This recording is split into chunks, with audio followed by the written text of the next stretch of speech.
Everyone, welcome to day 23 of Advent of Code. Today's problem was frustrating to say the least. Part 1 was a fairly straightforward graph traversal. Part 2 was the same thing except the search space was much larger.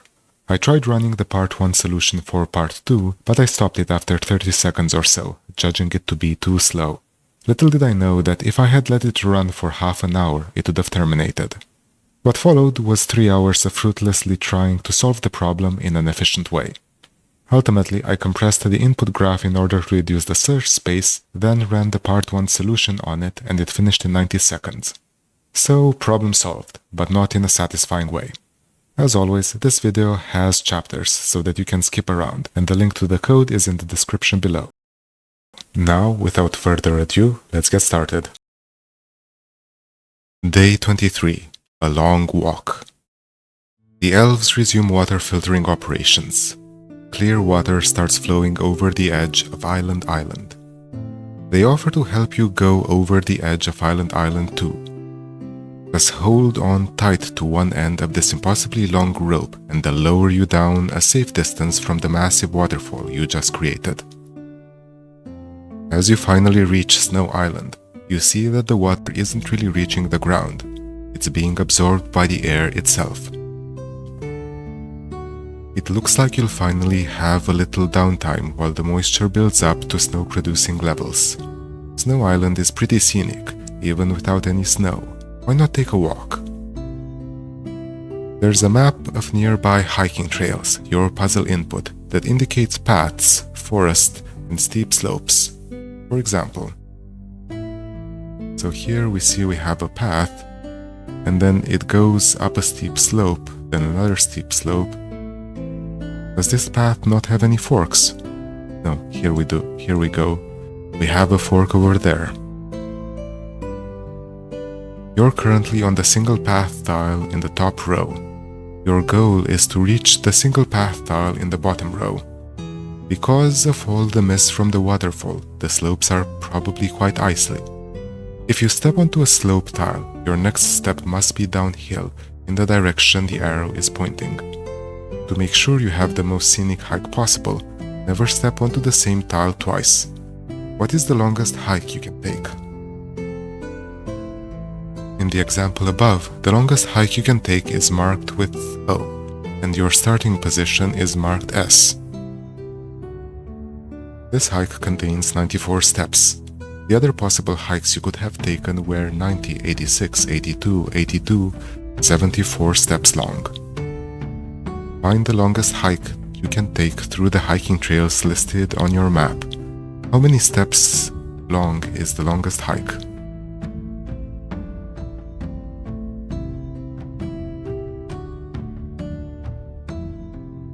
Okay, so this is another breadth first search thing?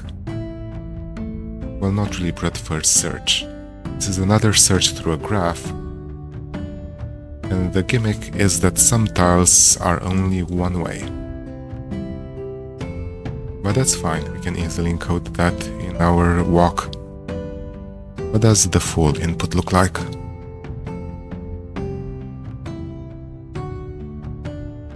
The full input isn't all that large. We can definitely just traverse this. The question is, do we have cycles? I don't think we can, because if we have a cycle that we can actually go through, that means that the longest path is infinite. No, it doesn't, because where do we go?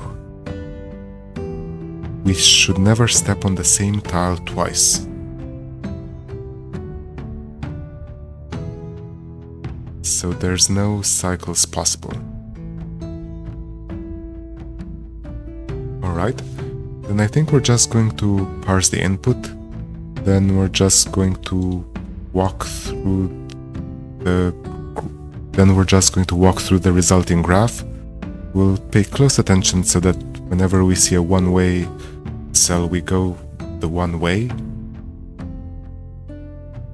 And yeah, we'll keep a set of visited cells and never revisit a cell again.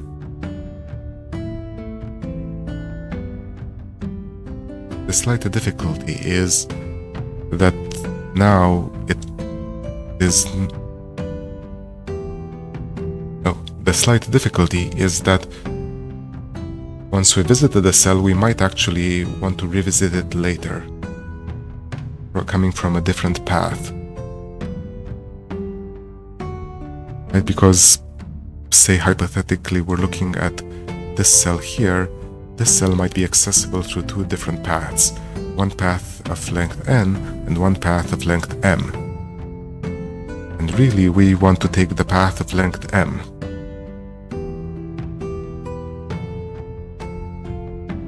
Or rather, really, we want to take the longest path. And if we previously extended this path using the shorter path to this point, we need to re-extend it with the longest path. Or do we just start at the destination? What happens if we start at the destination?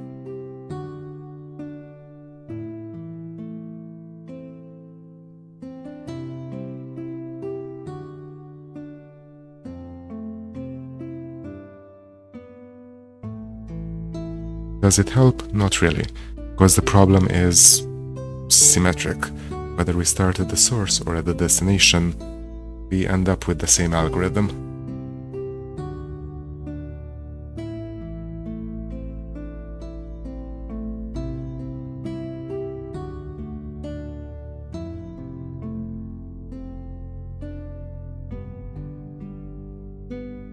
So, shall we just do this with a recursive depth first search algorithm? That seems easiest. And Elixir's pure data structures make this fairly easy to actually implement. So let's get going.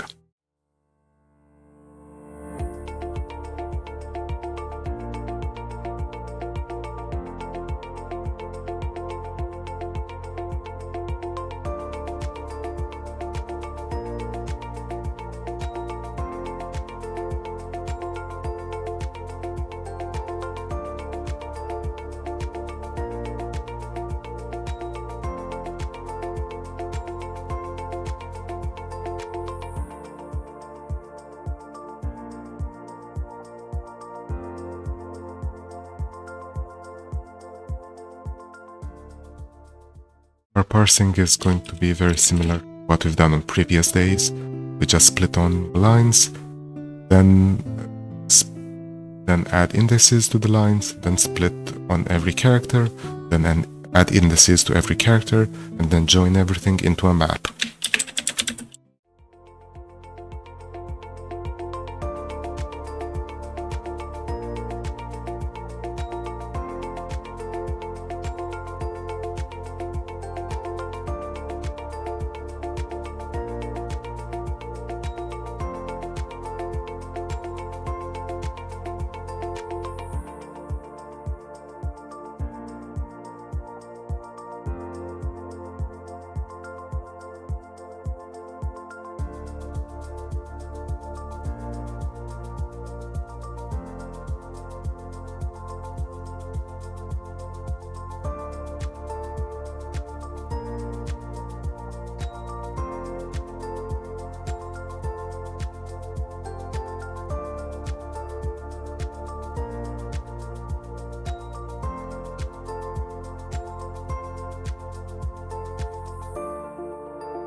Okay, this looks nice. What happens if we do this on full? Well, the little arrows are basically unreadable. We zoom in, does it do anything nice? We can kind of see the arrows here. Yeah, look, we have nice little arrows.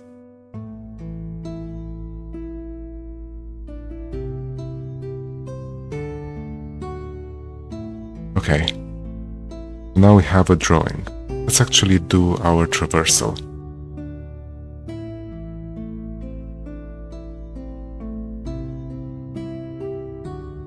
I said the way we're going to attempt this is by just doing depth-first searches and then seeing how far that gets us.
It's printing out a bunch of paths.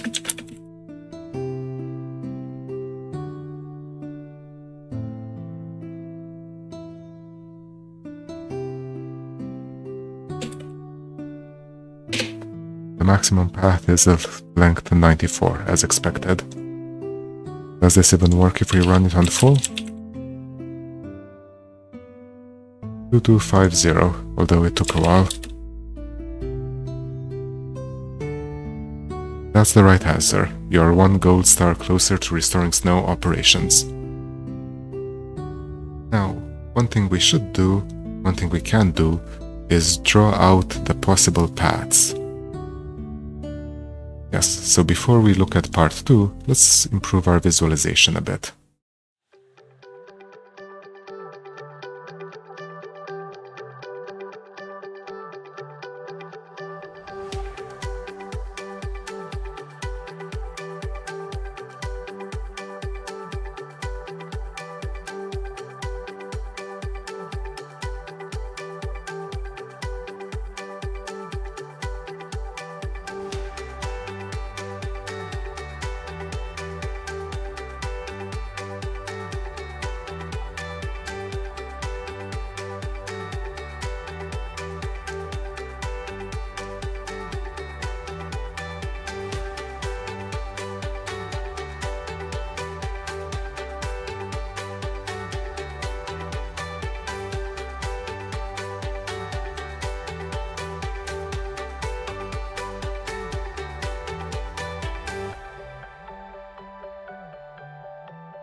Right, so this is one path. I noticed we never actually have the last node in path.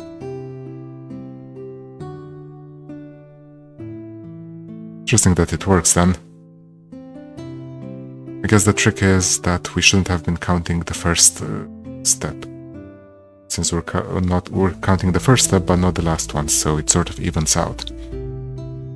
Right, this is hard to read. Let's do smaller. Let's do 400. And then probably fit to on a grid now. So these are all of our possible paths.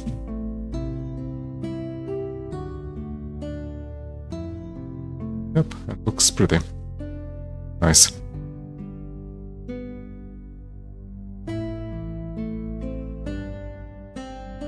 Can we make our circles opacity? Do this. Can we now slightly see?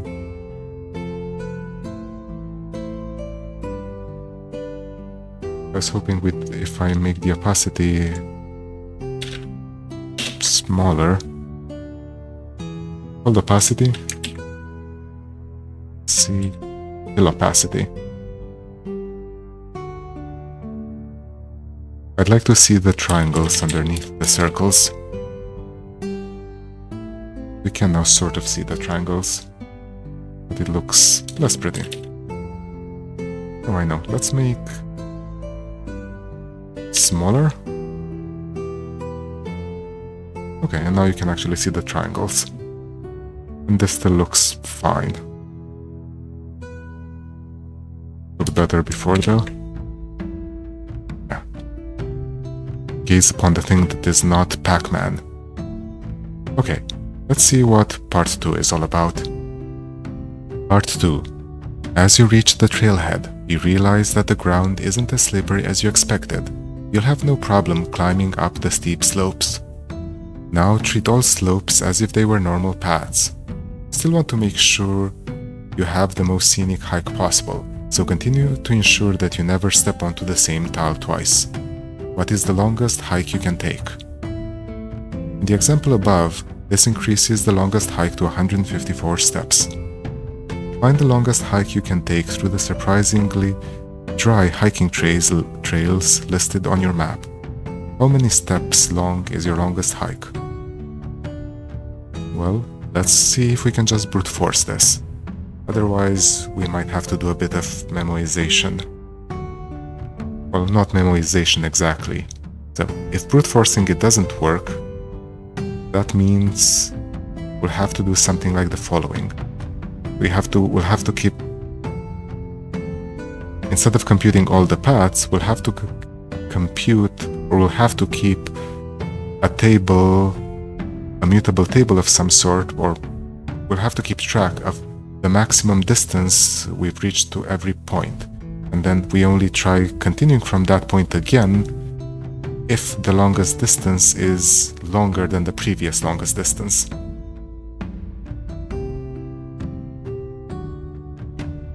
We'll do that anyway. But for now, let's just do this. So DFS.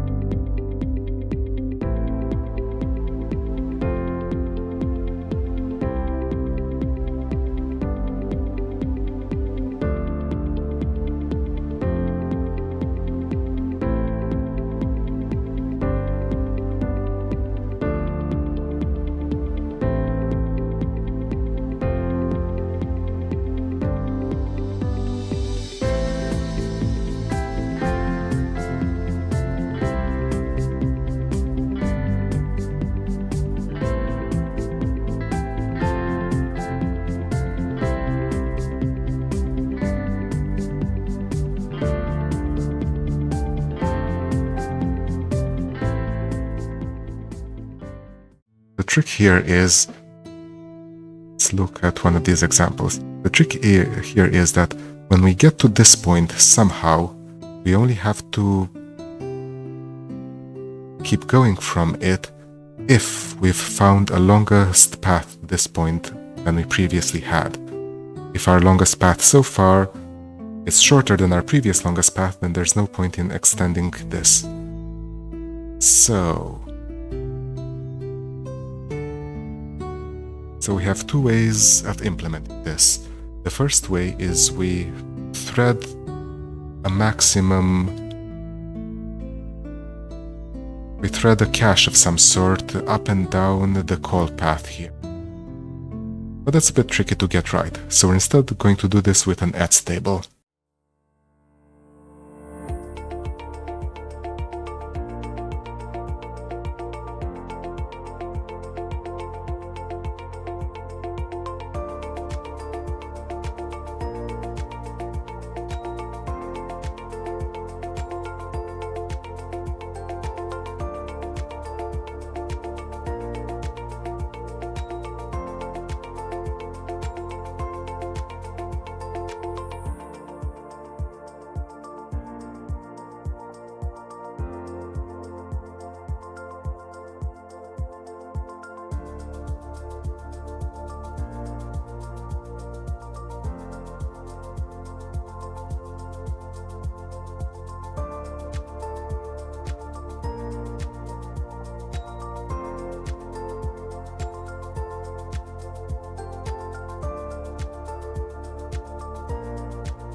This returned 154.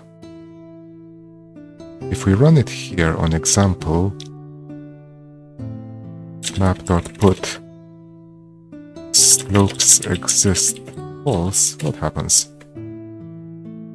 We get just one answer because it's a lot faster now. Okay, what happens if we do this on full? 4742. 742. That's not the right answer. Your answer is too low. We'll probably start a part 2 here.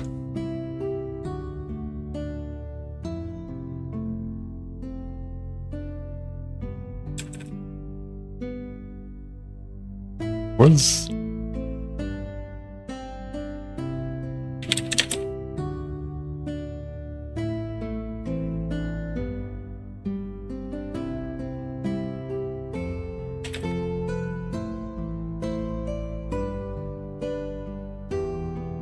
so let's return this to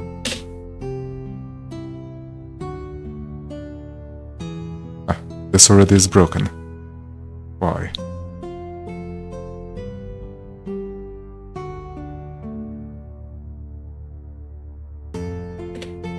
Okay, so we broke part 1 somehow.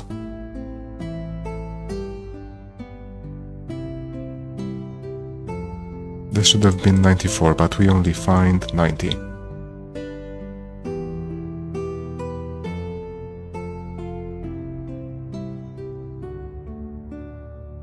Should continue due to length.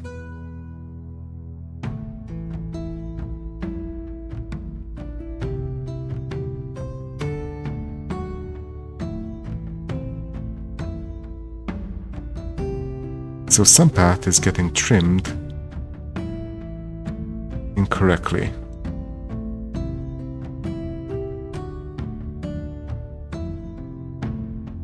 Some path is getting trimmed incorrectly. So if I just comment this out, we get this path. And just this path.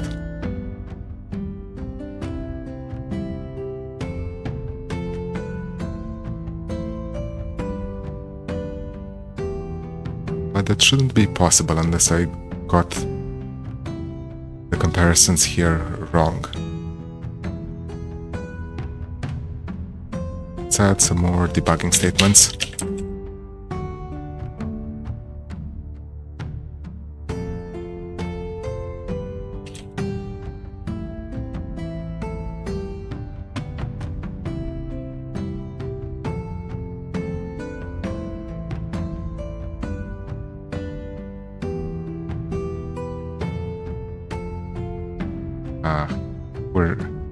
We're getting bitten by the fact that Elixir is untyped again. Because this actually returns a tuple. This returns the whole thing, doesn't it? Now it works. This is unusual. We didn't get bitten by the Elixir's typelessness before today, but then we got bitten by it twice today.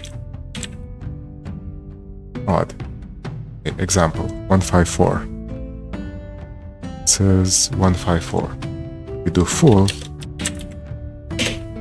It's 4742. Still 4742.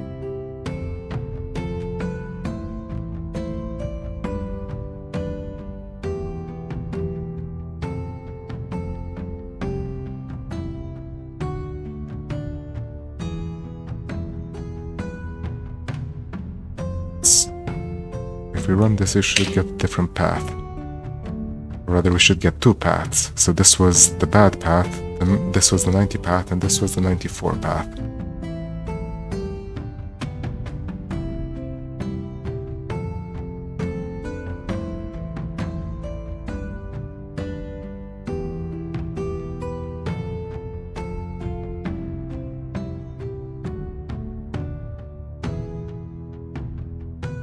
So what's going on here?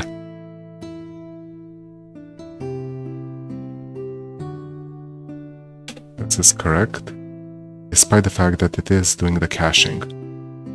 So it's just that when we disable slopes, then something bad happens.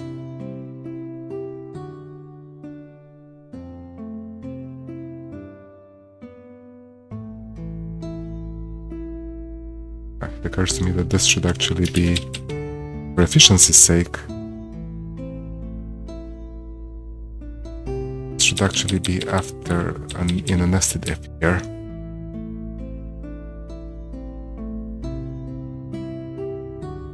Yeah, this is nicer.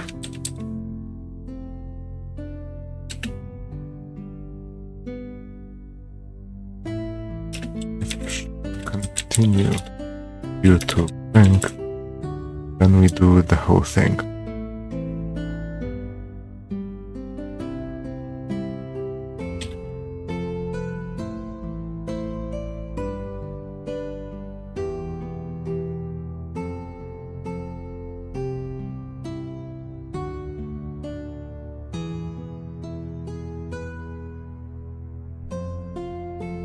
Empty list. The reason for this is that we don't want to... Checking if current isn't visited is a very fast operation. Doing this is a significantly slower operation. Now we also don't need to do +1 here. So this should still run up.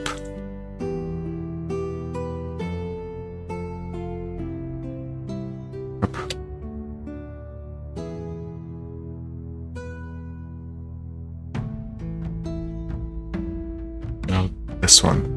4742 is too low. We set slopes exist to false. There. So whenever we encounter a road one way, we can go all the directions. Did we misunderstand the example? Did we misunderstand the question? Now treat all slopes as if they were normal paths. You still want to make sure that you have the most scenic hike possible, so continue to ensure that you never step onto the same tile twice. What is the longest hike you can take?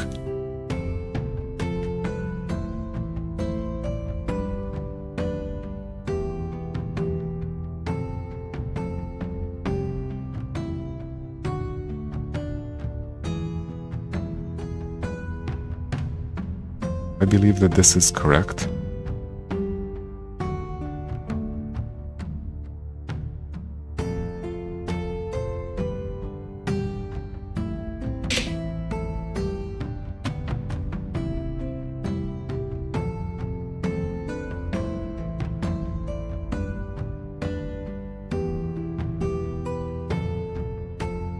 Wonder how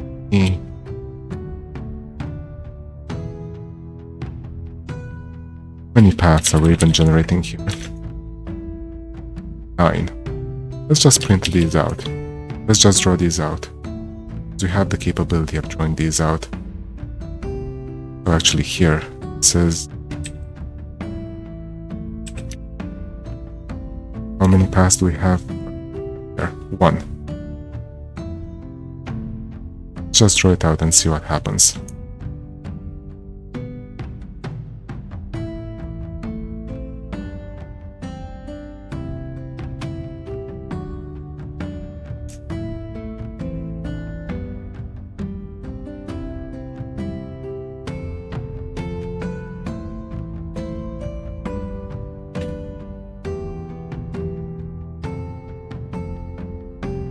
The path for the example looked like this.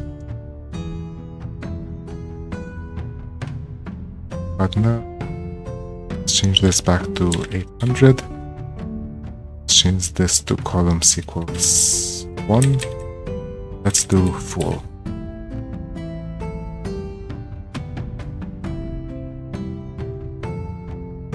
Our 4 here is a bit too big. Okay. So it's saying that this is the path, but that there is in fact a longer path.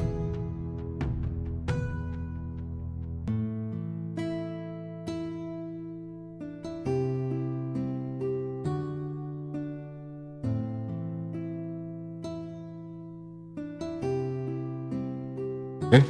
I cannot debug this. This looks pretty, but it's not very debuggable. So let's add another example for ourselves. I think I know how to do this. Let's do here example 2.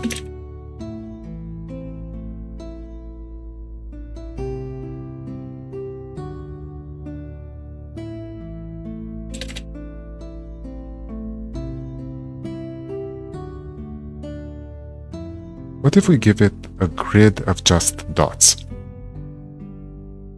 So this is 5 dots. This is 5 by 5 and just dots, no walls. The length should be 25, right? Because it should do a little serpentine. 2, 3, 4, 5, yeah. So if we run this on example 2,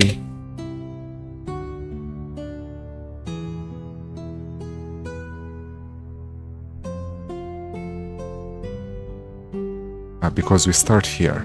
But still, it should have gone left, shouldn't it?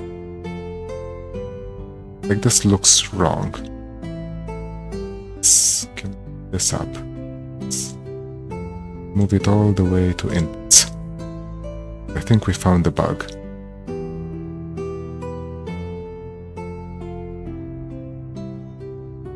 So here, instead of example, we're doing this on example 2. 16. Make this 400, this 2 columns, 16, so this is presumably the 16, right? So 1, 2, 3, 4, 5, 6, 7, 8, 9, 10, 11, 12, 13, 14, 15, 16. Surely can do better than this. Why can't it do 1, 2, 3, 4, 5, 6, 7, 8, 9, 10, 11, 12, 13, 14, 15, 16, 17, 18, 19, 20, 21, 22. So I definitely found the 22.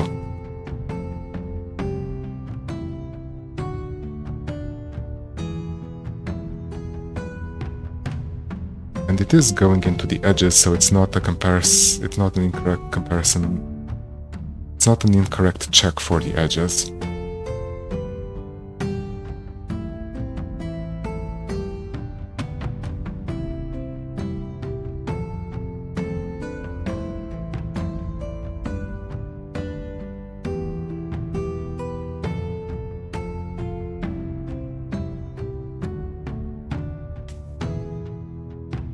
But it's not here. I less than j, j less than 0, fine. Height is II, width is JJ.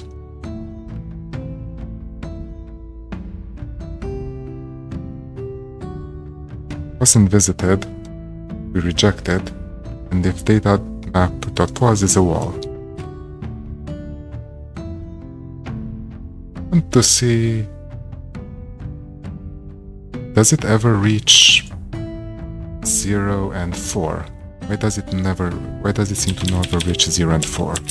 If.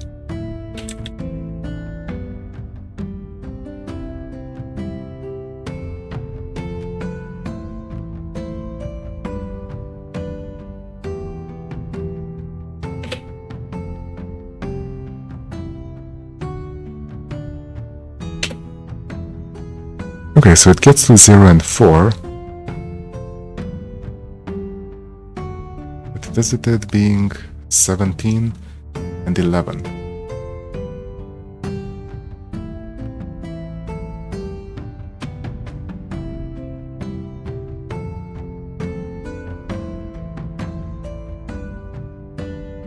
Oh, because, right, the path we took to that location matters.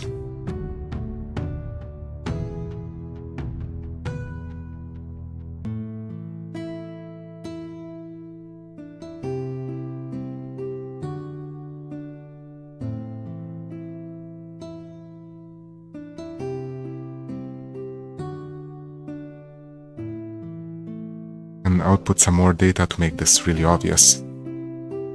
here. If else.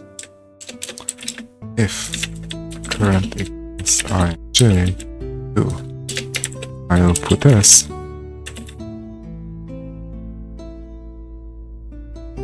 Discarding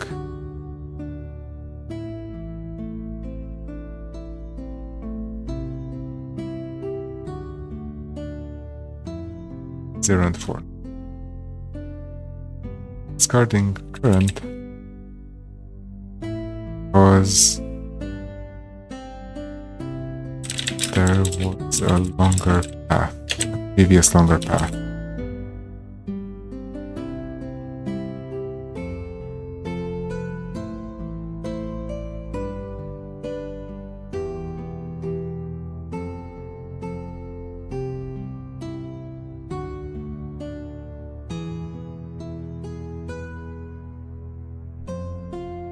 We have to return 0, right?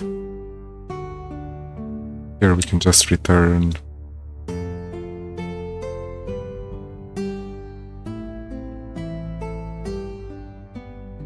prev longest path. Longest path.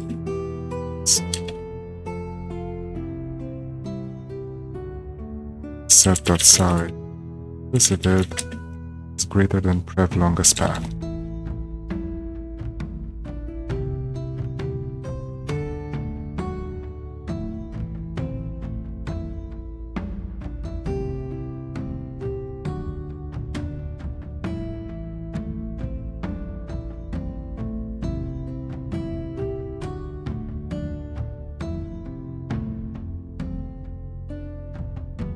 Printing more things, more discardings than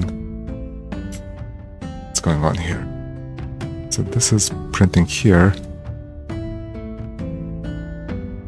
Should definitely print more at current visited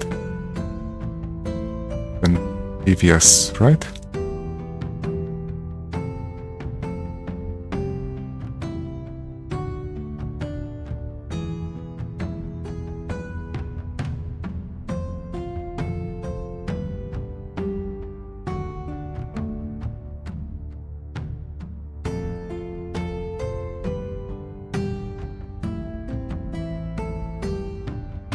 Okay, so presumably it gets to here, but previously got there through a path that did not reach the end. That's what's happening. So we should only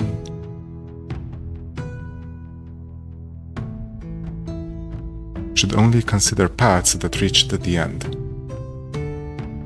Or rather, the history the visited up to this location matters. Because the visited impose constraints later on.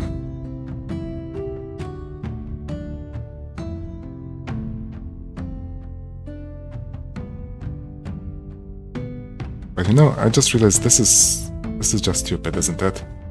The trick here is that we shouldn't be doing a depth-first search, we should be doing a breadth-first search. The only reason we needed the depth-first search in part 1 is because of the directionality. Is because of those slopes. If we didn't have the slopes, then yeah, this is just a breadth-first search to find the longest path. Yep, alright. So, what do? We undo all of the insanity, we undo the caching. The caching is not necessary.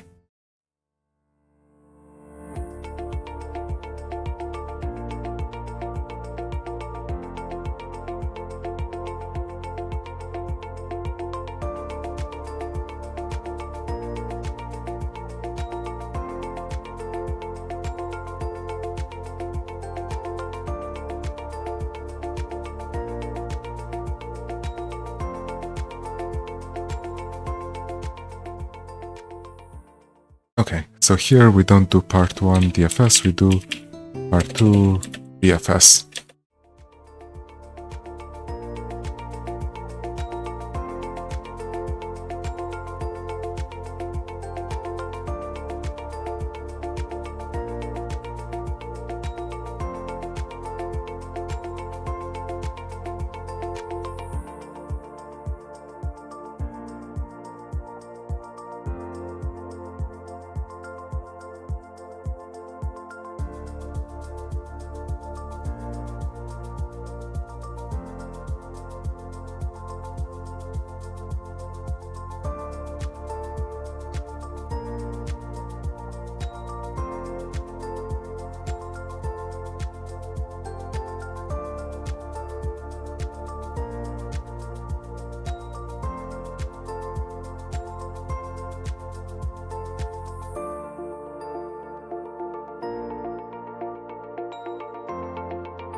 Okay, so I'm guessing this was a min hip then. So what happens if we change the comparator here?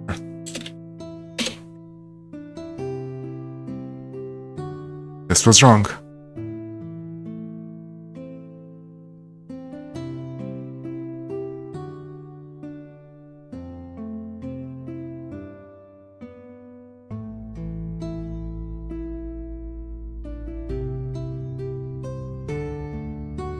But this is example 2. So what was... Okay, let's do a little experiment here. What is a mean heap really? And let's do A and B. A greater than B. Dot push to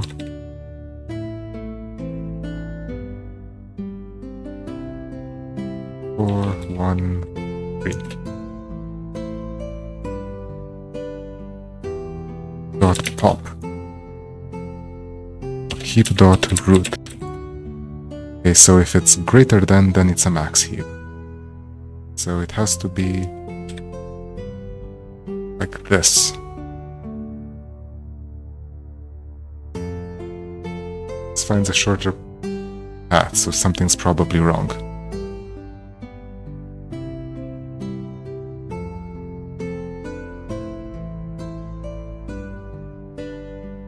Let's...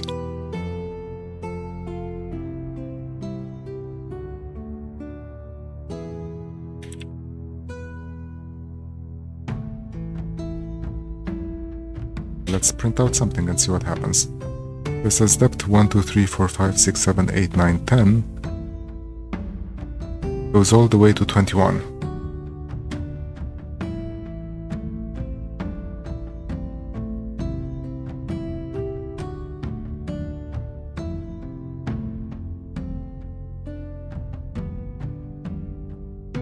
Oh, it's not a depth first search, is it?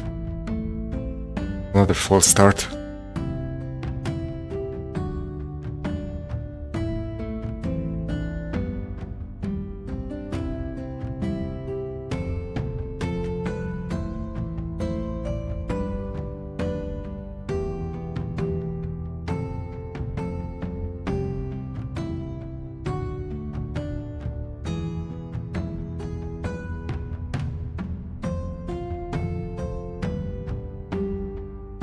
It's not a false start, it's just that we have to travel all the paths.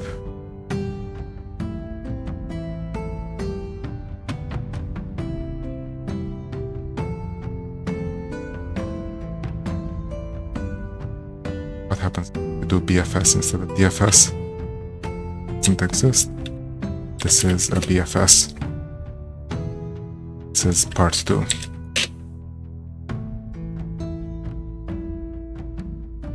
This looks good. It's a how did the min heap get a better result?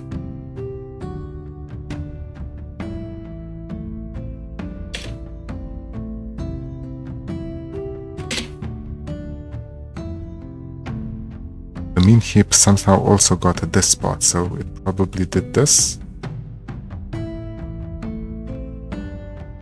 It can't get, this is wrong. Right? It went to the right, it must have gone to the right because it can't do anything else. It went to the right and then did this. This. So. Right.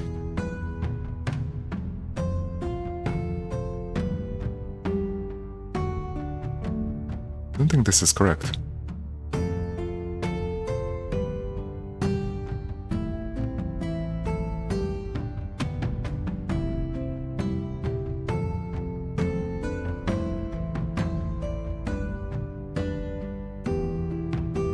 We're not removing visited correctly at some point?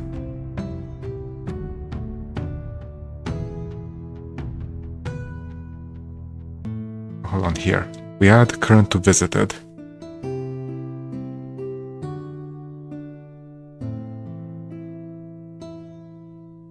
then we recurse only once. This looks suspicious.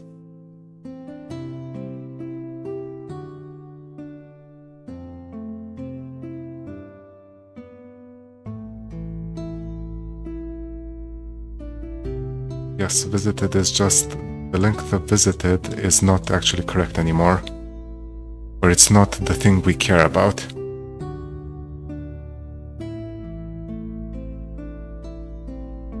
The thing we care about is the depth, the max depth we've reached.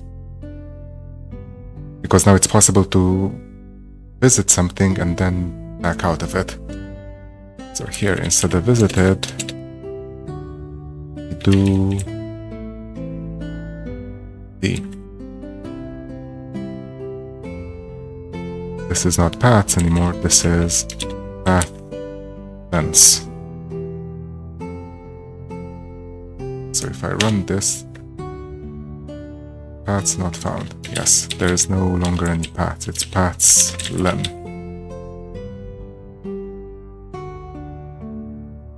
It's len not found in path lengths.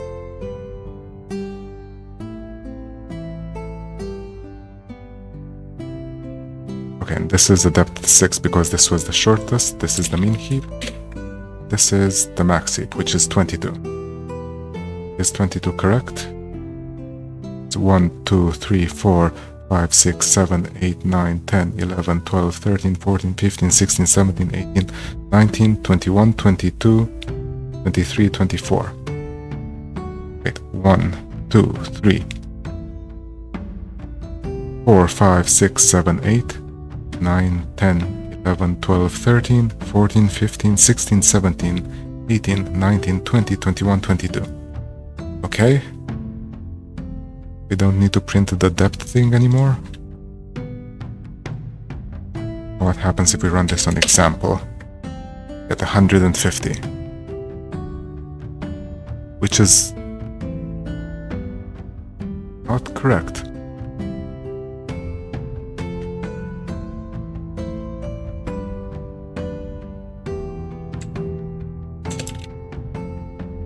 And on full, get a longer thing, but it's probably not correct either. Okay, example. Should be 100, or why is it 150?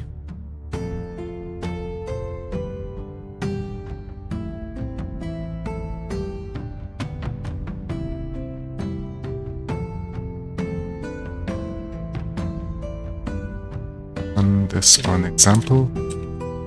Let's do part 1 DFS.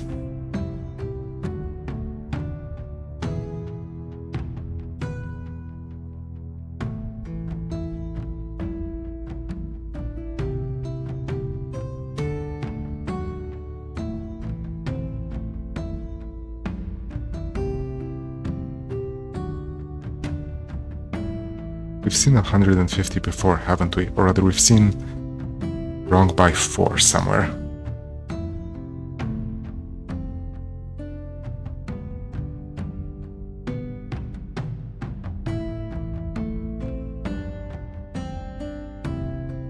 To debug this though, let's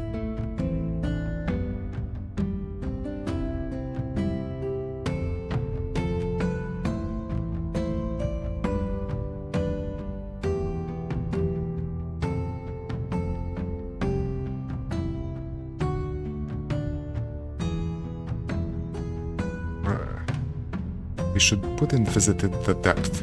We should store in visited the depth. That's what we should do. So we should make this a map, because then we can print it out nicely.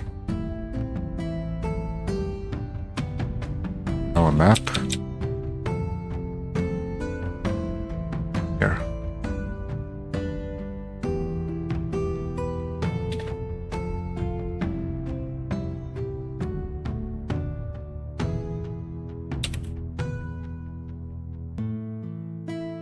If we visited it before, then just go somewhere else, and this might be incorrect. But otherwise, we do dot put visited rent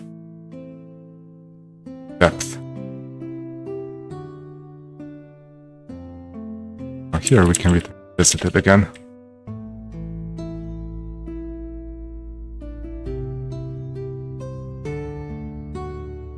It is indeed Pathlands. Okay, we have another visited here. It wasn't visited.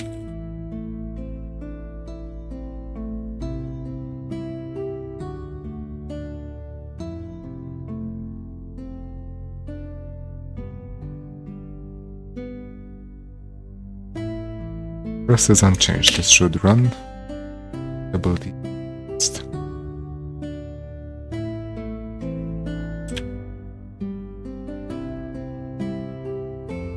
And what we want to print out here is dot first, dot map.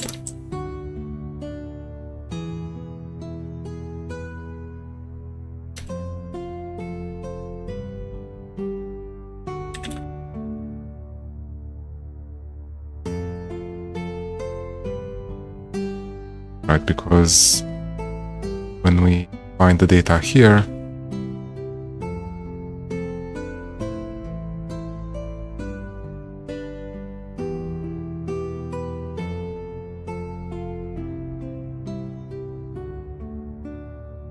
we need to do one last map put.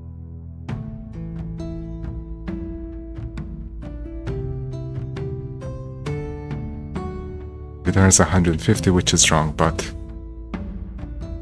we can now do something with this.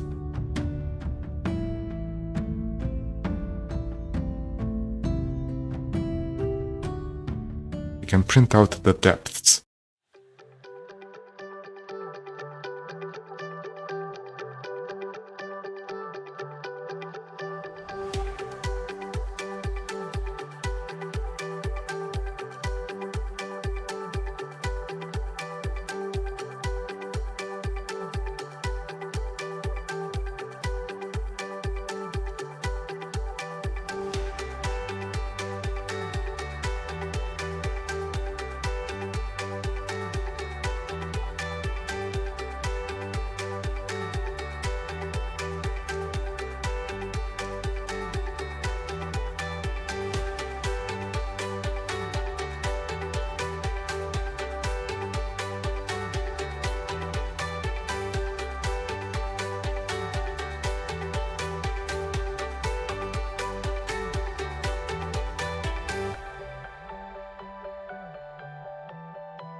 So we do 0, 1, 2, 3, 4, 5, 6, 7, 8, 9, 10, 15. Then we go onto this side, because this is the longest one. Then we continue going this way. We go 67, 71, and then we do a little serpentine this way. Then we do a little serpentine through the bottom. However, we believe that there is a longer path of 154. So we start and then we go down here. Then we go down here.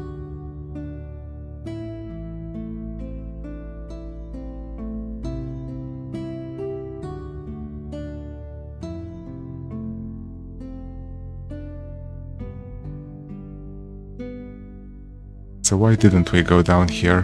Because we picked one of the directions at random. Like, we never backtracked in all of this. And as soon as we found our result, we were done. Right? Because the longest path is always the path we have just extended. So this will find an arbitrary path rather than the longest path.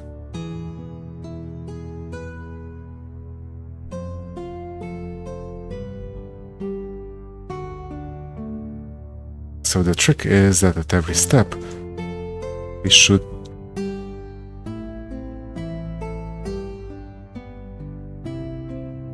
not do the heap thing.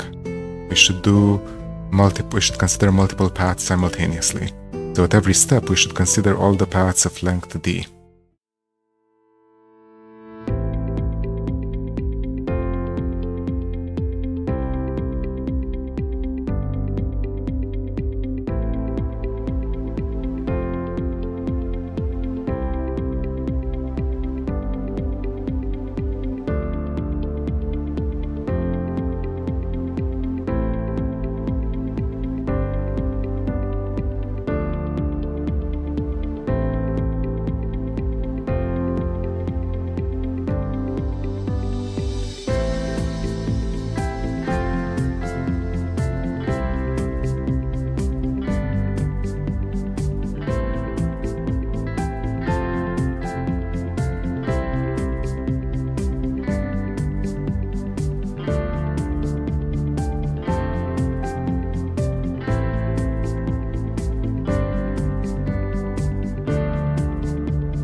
Now it returns a J, which sounds wrong. That's okay because we can debug it. Let's see.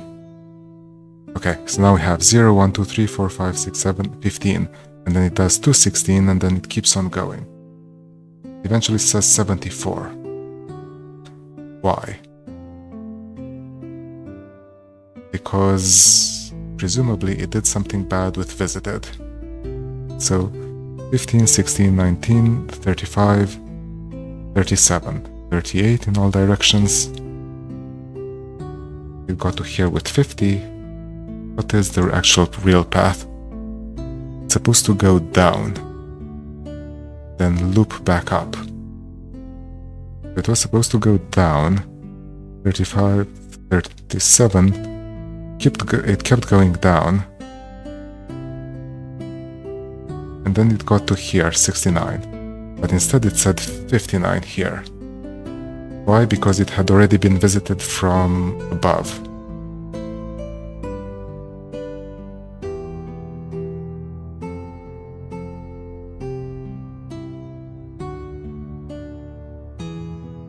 So at this point here, it should really keep going, shouldn't it?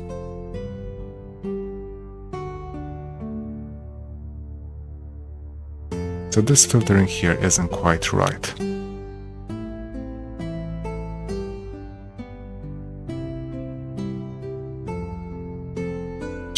This should actually be the longest path that we did at the very, very start.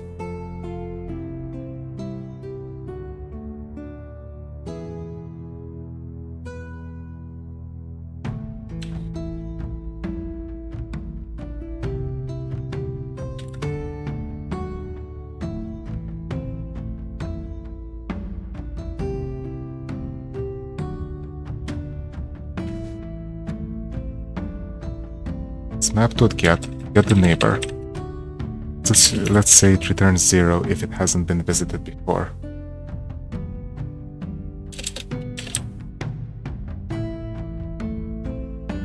Depth plus 1 is greater than this. If this is less than depth plus 1, then we don't continue. Otherwise, we do continue.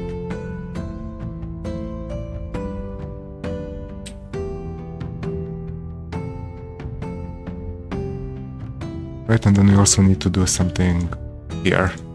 Like it shouldn't stop when it reaches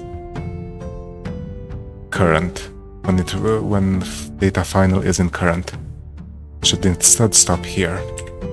Here should just return visited.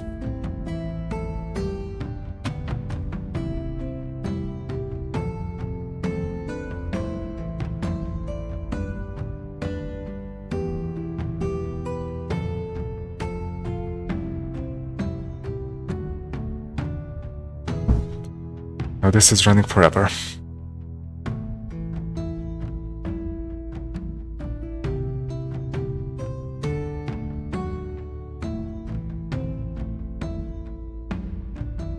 But it shouldn't be possible to run forever because it's getting into a loop.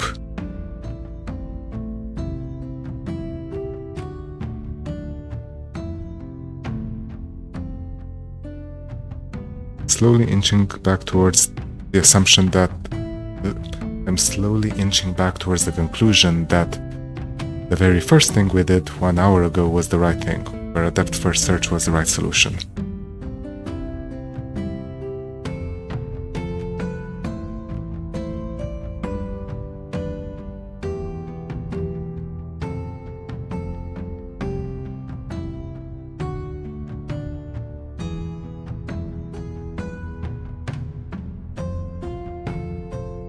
But we can just store more data, I believe, and this will... Can we store more data?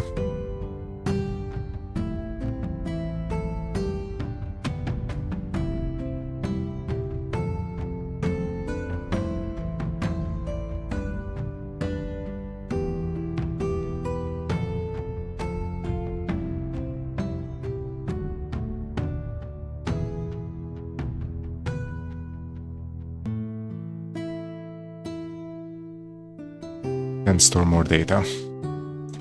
Let's say here,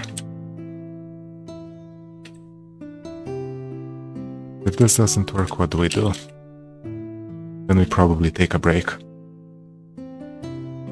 But let's say here, we also store a map set.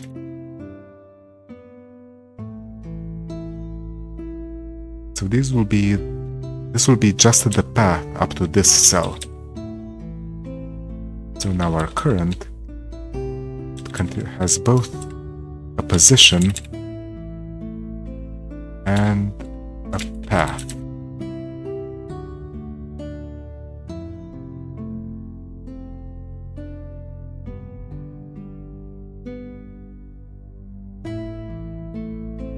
Then here we have both a position and a path up to this location. And then here,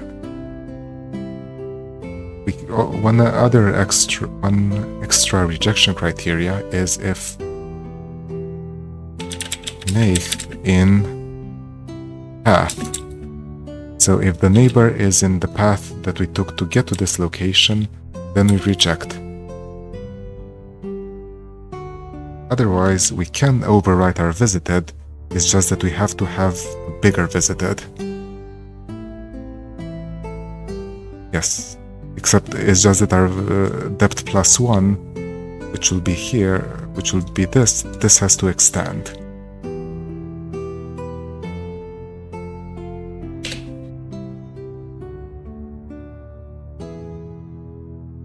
Function clause matching 16.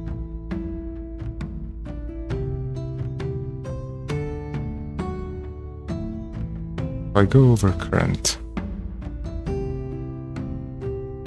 oh, and here the next current is going to be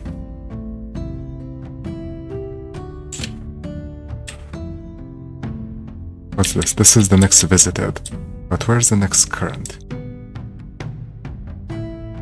Here.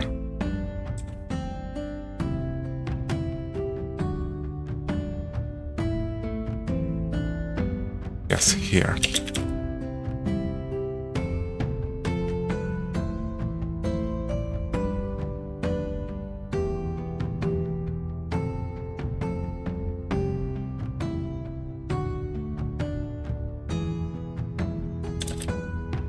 Here we're going to return the position and set.put.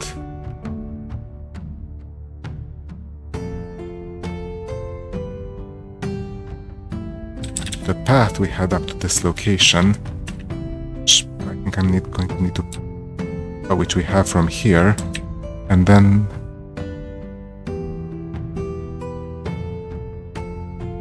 the position. Right, because that's the path we've just visited.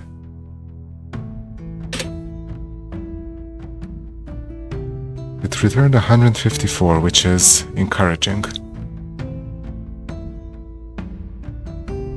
And if we debug this, if we do our little drawing, we get 2. This looks wrong. Why did it return? Where is it? Where is it?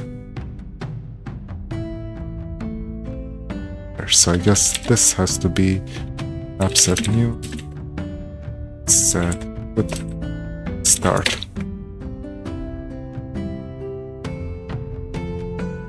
Okay, so we have 0, 1, 2, 3, 4, 5, 6, 7, 8, 9, 10, 15. And apparently it managed to get to 158 here somehow.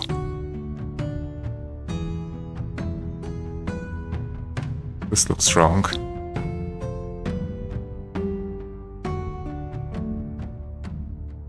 Doesn't it?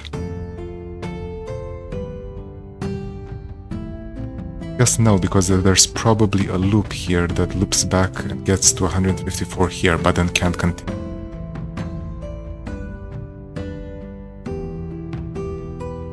Sorry.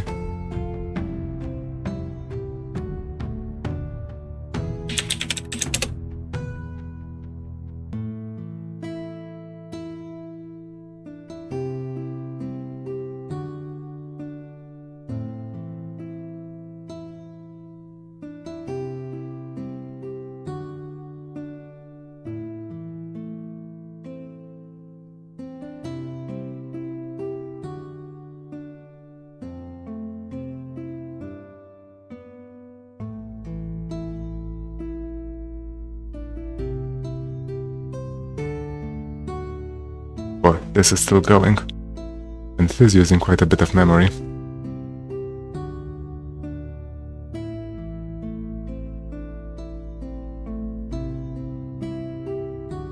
So let's pause for a bit and think some more.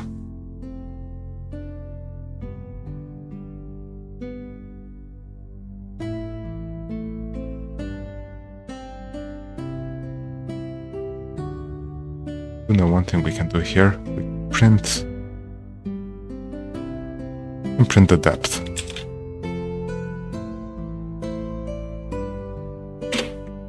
This gives us something pretty to look at.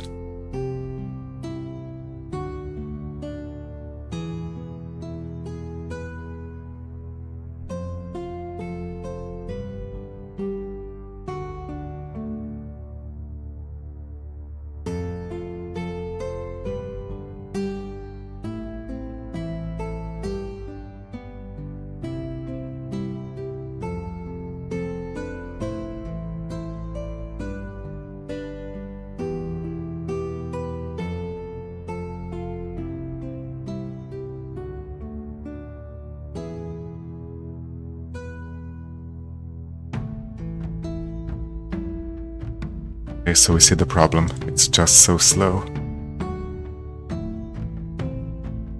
Because this is objectively just our depth first search from earlier, except written out as a breadth first search.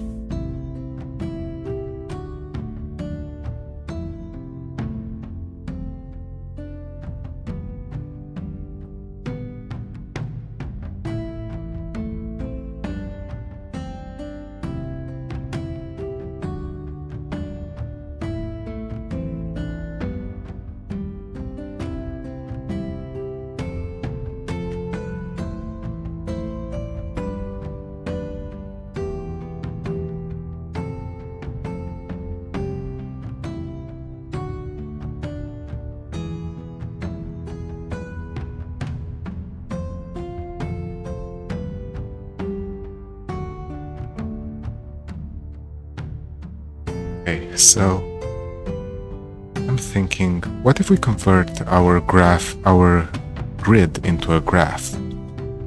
Let's have a quick look at what the full example looks like. Scan. We have to branch our visualization off of part 1 for now.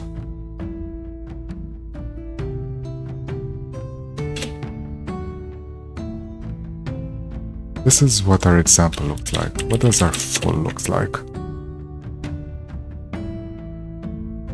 Because I notice a lot of paths, but comparatively few intersections.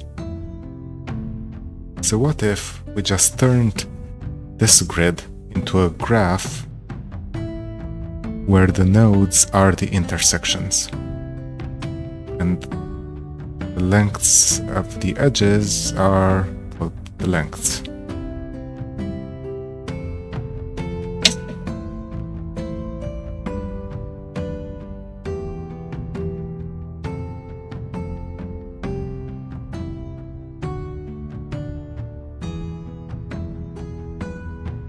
How do we compute the lengths? We do a breadth first search.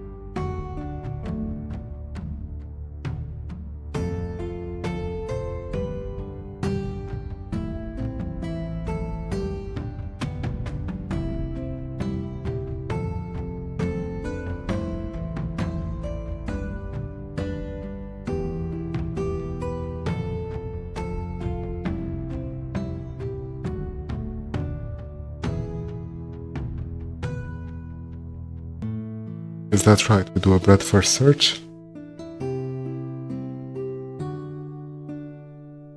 Yes.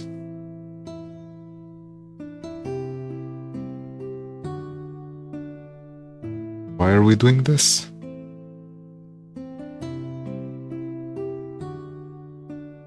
Let's try this out on example again and write out what our thing will look like. So,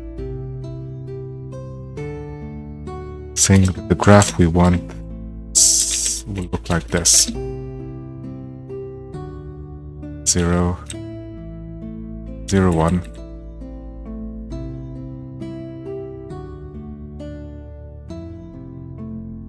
This one, I think, 22 something. Read example. It's key.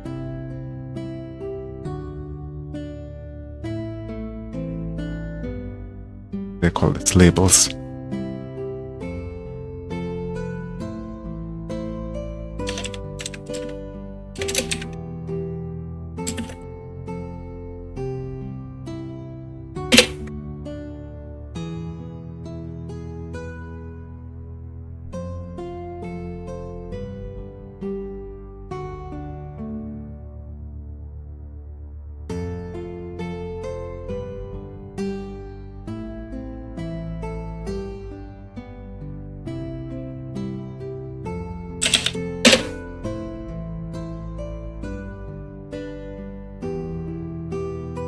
Now we have labels, which will be very helpful.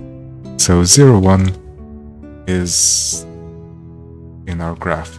22, 21 will also be in our graph.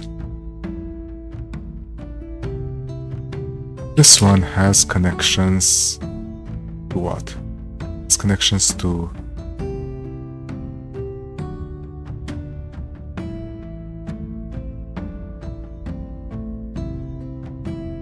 five free and nothing else.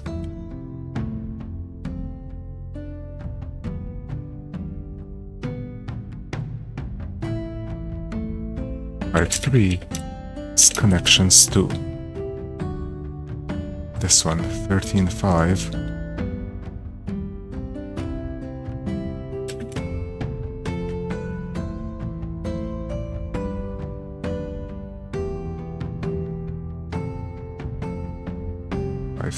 Then to 3.11.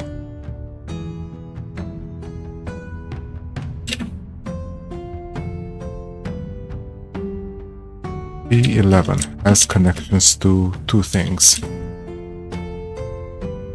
11 has a connection to 10.21. This one. 7.21. Also has connections to 13.13.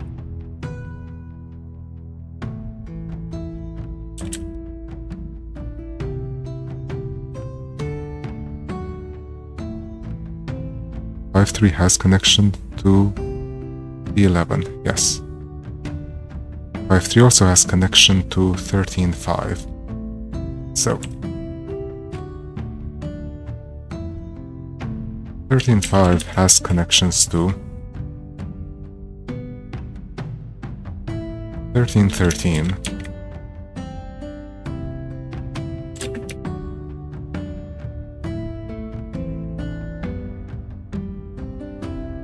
Also, it's all the way down through here to 19.13.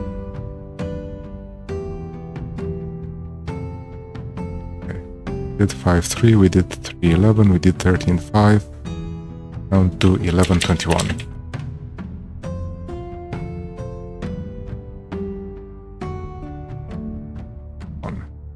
This one has connections to 13.13.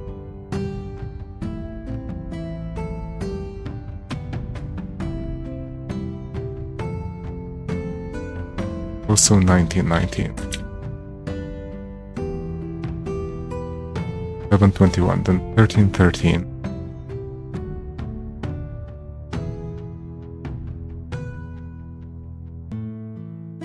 This one has connections to 19.13. Realize that I should have written the backlinks as well. Oh well, we'll do that in a second.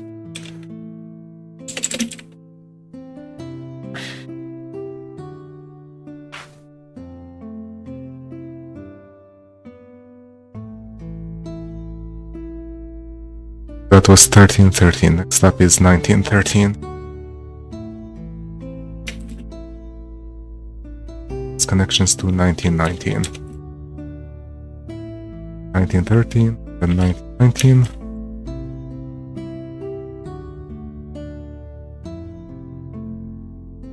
It's connections to 22.21.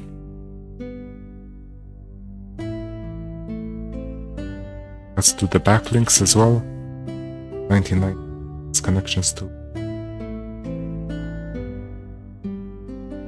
11.21. Let's not do the backlinks right now. We want to generate something like this, but also with the backlinks.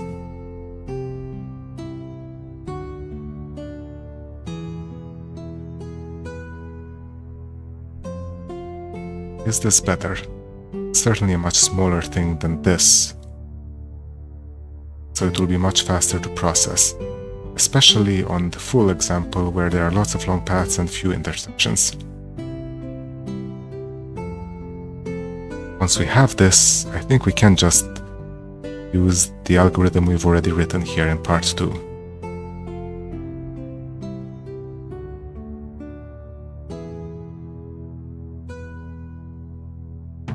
We compute these distances. How do we compute these connections?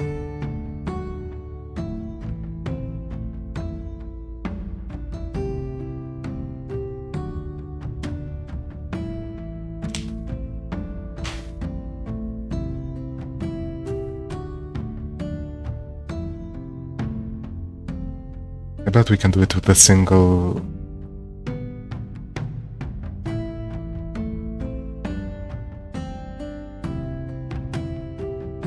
I bet we can do it with a single depth first search or breadth first search, but I'm getting a bit tired, so I don't want to try to write something complicated. Instead, maybe we can just go over all the spaces, check if they're the starting node or the ending node, or if they have neighbors. And if that's the case, start a depth first search from them until we reach another node with... we reach another intersection.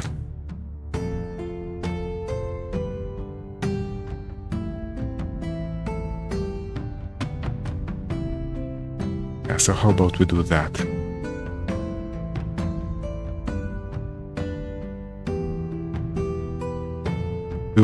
Do we leave this alone, or do we create something new?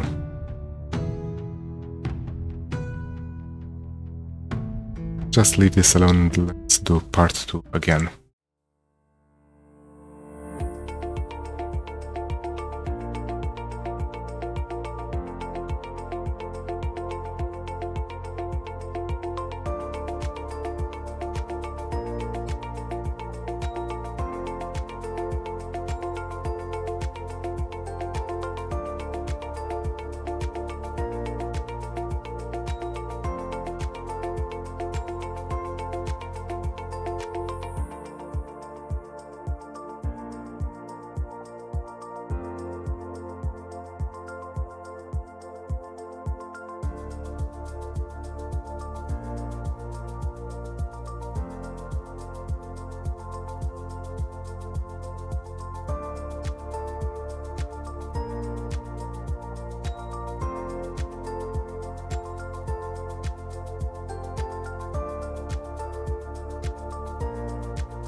this correct. So it's saying 22 is connected to 19 by 5. 22 connected to 19 by 5, so it's 1, 2, 3, 4, 5. Okay, let's assume this is correct.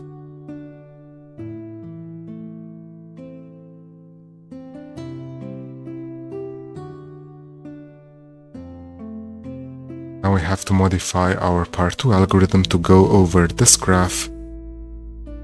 Actually, let's draw out this graph.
This is much more readable.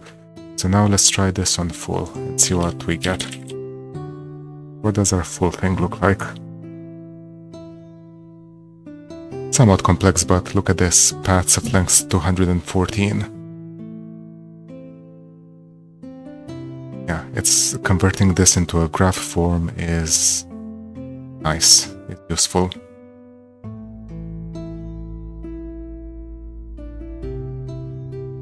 So now we should just collapse these ones, everything a bit more readable. Don't need to find neighbors, we don't need to look at 5 neighbors anymore. We now instead want to copy this BFS here, except we're going to modify it to work on the graph.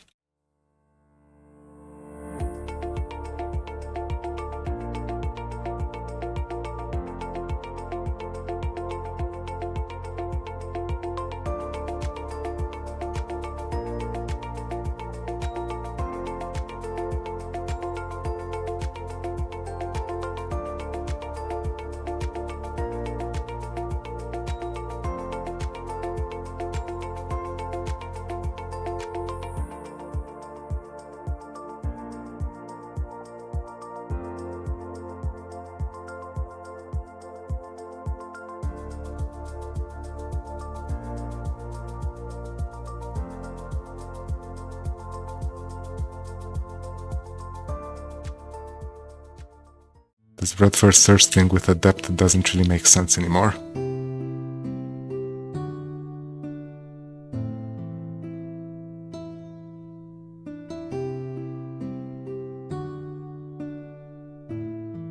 Okay, let me think for a second, because I don't want to write multiple iterations of this.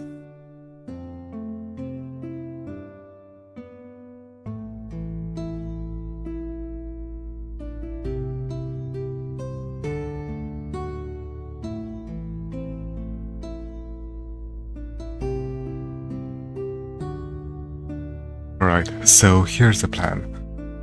We are just not going to be keeping track of depth anymore, because depth is a property of the path so far rather than of the function invocation. So here there's no depth function invocation because it doesn't make sense anymore. However, data.start was a depth 0.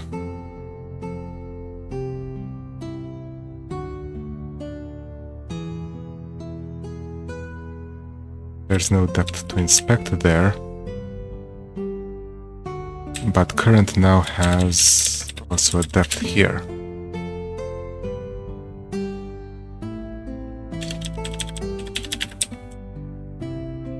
Say we add to visited our current position at the depth. So we'll start with data.start at 0.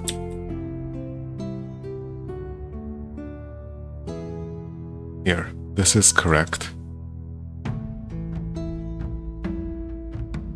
But now here, for the next, we need to add a triple. We also need a depth here. This is going to be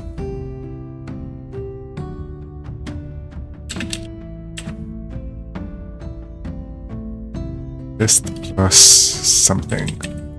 Okay, so we have a depth here. This is depth plus dist, and here we have depth plus dist again. Here we no longer have this. Find function dist, comma.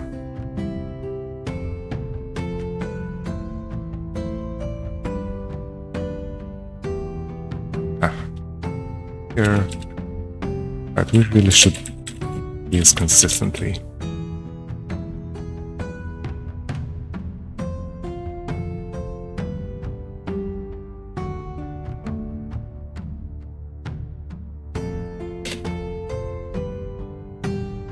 Okay, so now if we run EFS on this, it should finish fairly quick because there's just not that much data. It did. And it said path lengths, but it only found the 150 path to the end.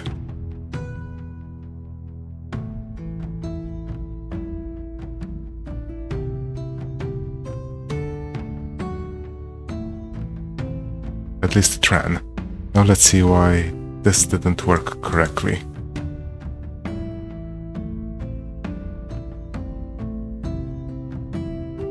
So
we can print out more things because, again, now we don't actually have all that much data.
We start off at 0, 1. We try to extend the parent of length of depth 0 with 0, 1. Sure.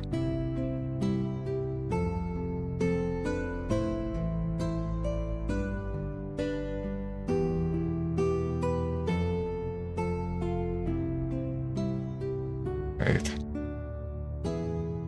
Is the path.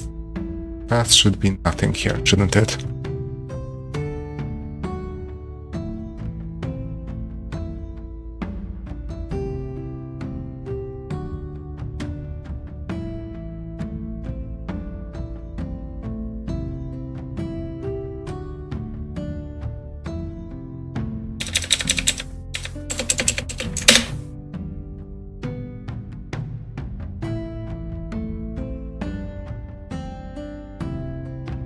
So, restart. It's trying to extend an empty path with 0, 1. Fine. Then it's trying to extend an empty path. Does it say it's itself multiple?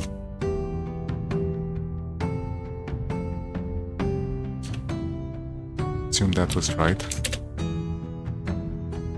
But now, is the phrasing here weird? Have the path up to here. Because here we add neighbor to the path already. Okay, so let's... It's weird, but probably fine. So we try to extend. Then we try to extend this path that ended in 5, 3. This is useless. What I want is... Like, what I want to do is here.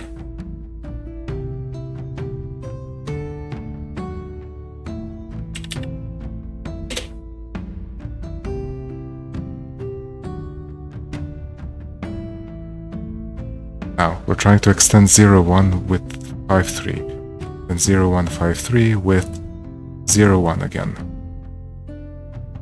But this fails because it's already in the path. Right? It's already in the path. Then it tries 0, 1, 5, 3 with 13, 5. This will actually succeed, and then 0, 1, 5, 3 with 3, 11. This will also succeed later. Tries to do this many times.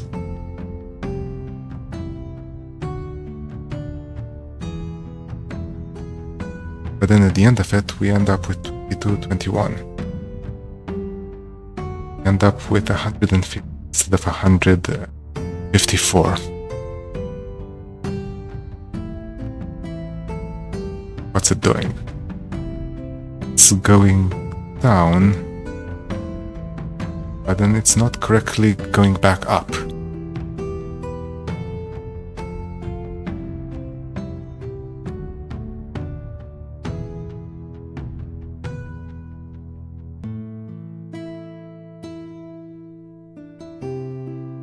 Either that or we have a by 1 error.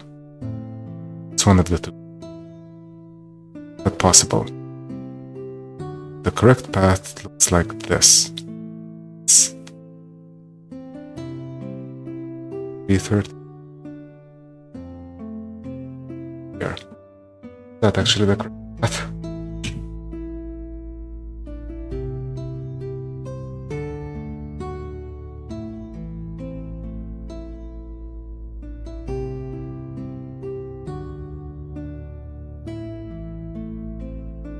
Yes, the correct path is this one,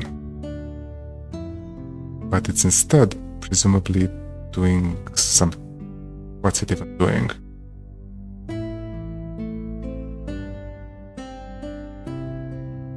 This? No, this wouldn't be long enough. This maybe?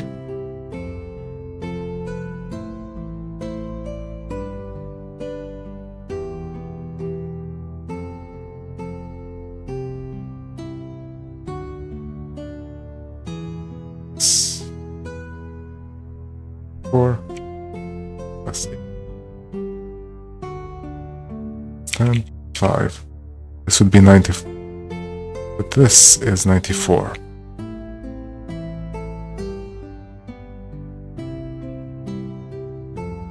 It's 150.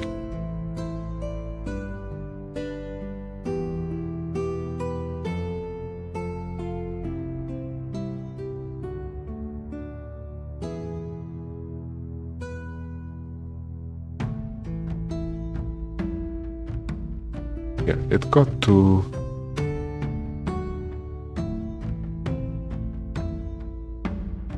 suspicious. So it did find a path of length 154.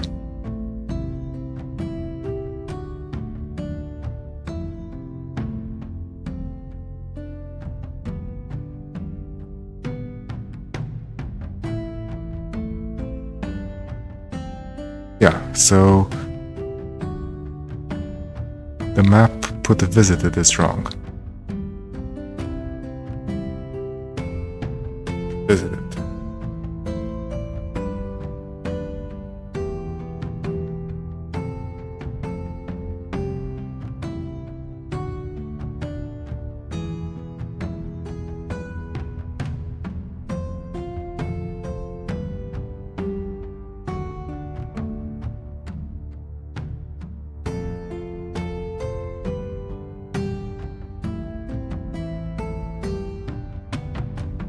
Because we might be reaching visited, we might be reaching a visited that we've visited before. And it could be that depth was higher before. Different path, perhaps.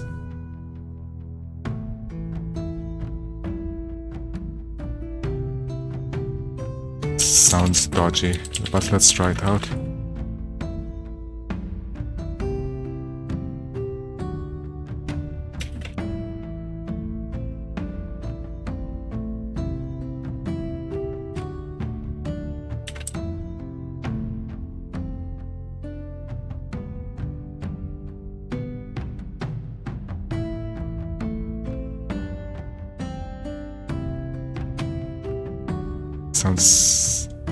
Sounds so dodgy. Where's the IO inspect? There's no IO inspect, so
.6366, which is bigger than our previous one, which was too low.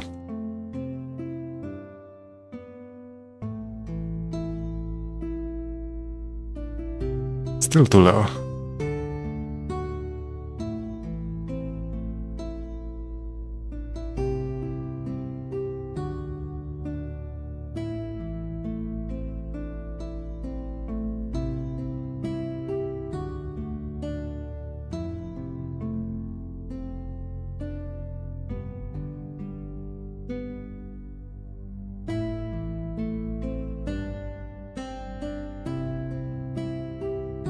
Let's see if I run this an example too. Okay, that actually does the right thing on example too.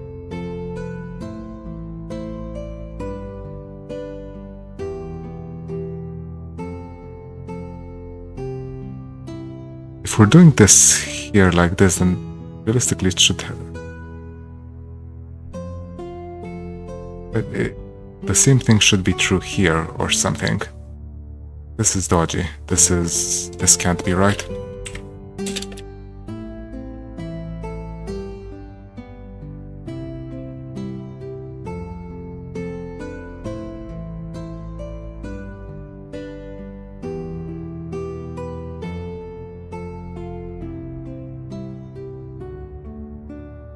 $50 again.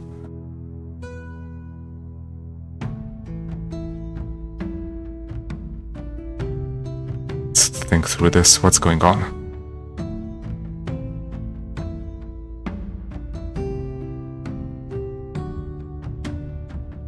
Here, because there are two possible ways reaching 19 and 19. That must be what's going on.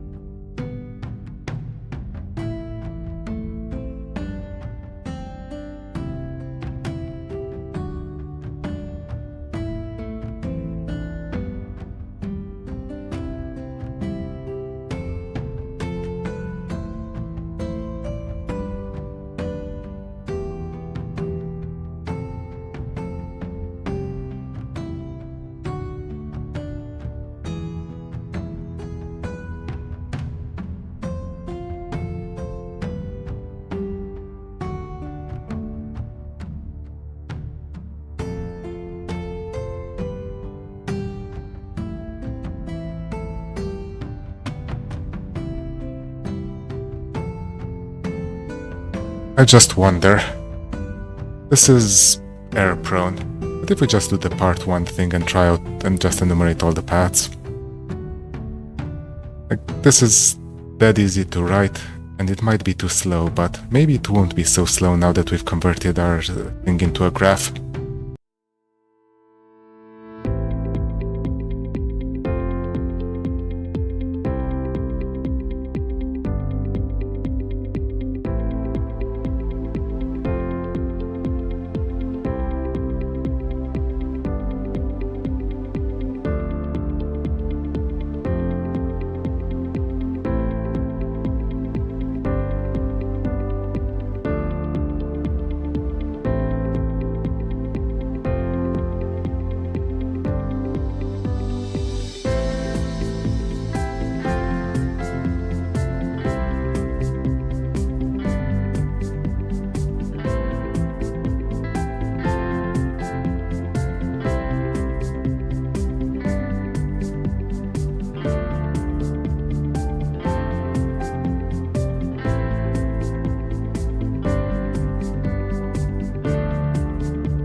It's taking too long.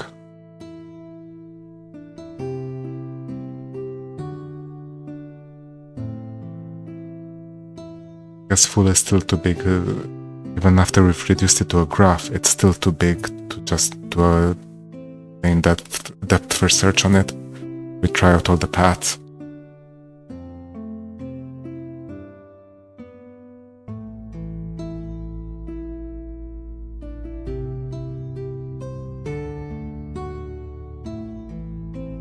But it finished evaluating after 1 minute. 92 seconds, so a minute and a half. 6470.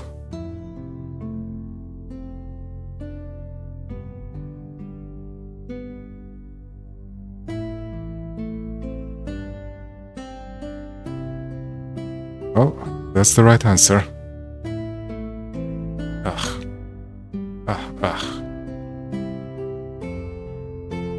Now, do we want to fix breadth first search that clearly doesn't quite work?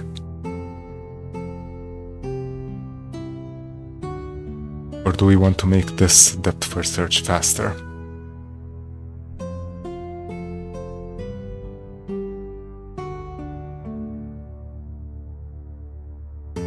Like, we could trivially make this multi-core because it's Erlang and just spawn a new async task for every one of these things.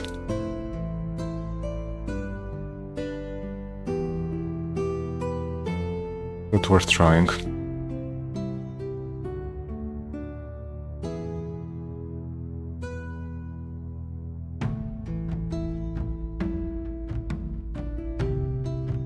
Should be easy, right? It should... All it really is, we don't need these things. I'm curious whether making this multi-core works. I mean, it definitely works. The question is the overhead of copying the data structures around higher or lower than the ability of running it on than the speed up we get from running it on multiple cores? So ask.async stream. It's either async or async stream. Starts a task that must be awaited on. Okay. And what's async stream? Returns a stream that runs the given function f concurrently for each element on the enumerable. Hold on. So let's make a quick note here. 6470, correct. Then it sounded like here, instead of doing that map, we do task.async stream. Right? So we call the function on each element in enumerable. Then what does this return? It returns an enumerable. So it is just task async stream and that's it.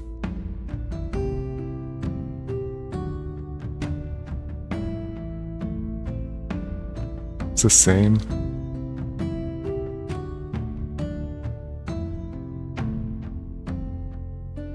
What happens if I run this? It might crash my computer? No, it says okay. We still need to somehow trigger the execution. This just calls a function. Then we have to reduce on it. So, flatten? I think we want to flatten.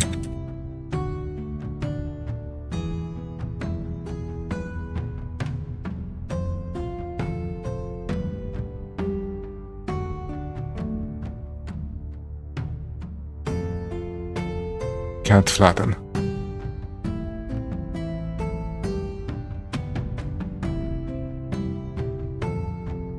So it must be doing some magic with the enumerable protocol. Oh, I know. Enum to list. And now list.flatten. Alright. And look at this. All my cores are at full utilization. And so is my memory usage.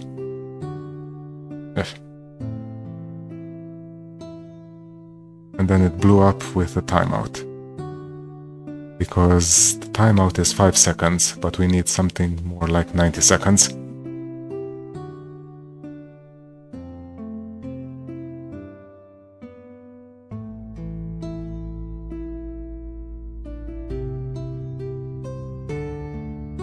Yeah, okay, let's not do this.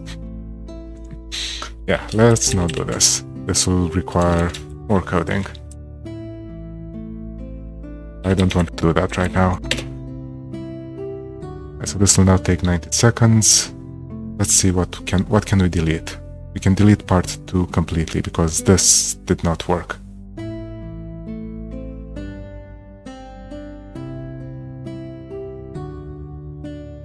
Part 2 fast is fine. Part 1 remains fine. This is still running for another bunch of seconds. Then we have our visualization. Don't need this note anymore.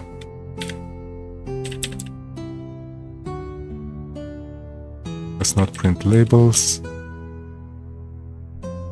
Did this not?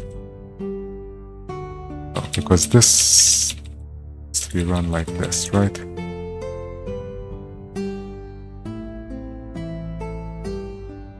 This to finish another 40 seconds.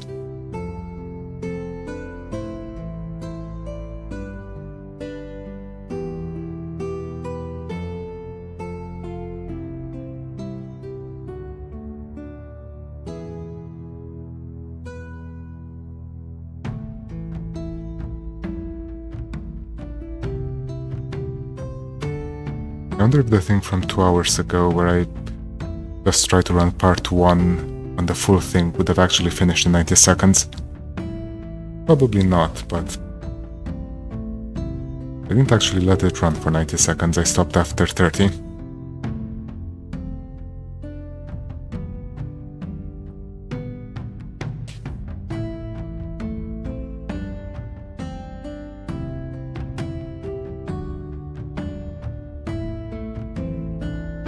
This blew up, so we still need labels here.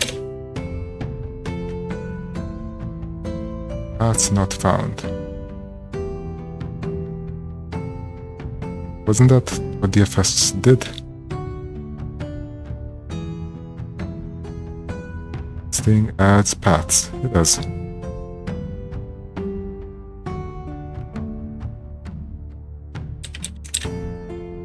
No draw here. This was too big. Let's make it smaller.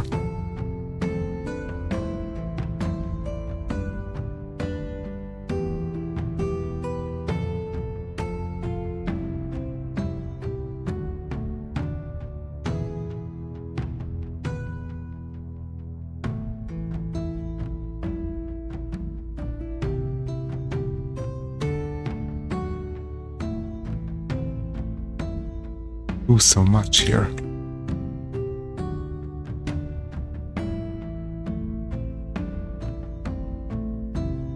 Okay, labels actually.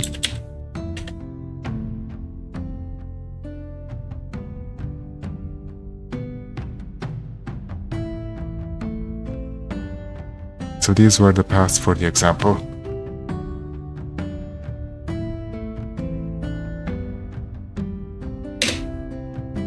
Let's generate this thing, but let's generate it for full. Then we're calling it a day.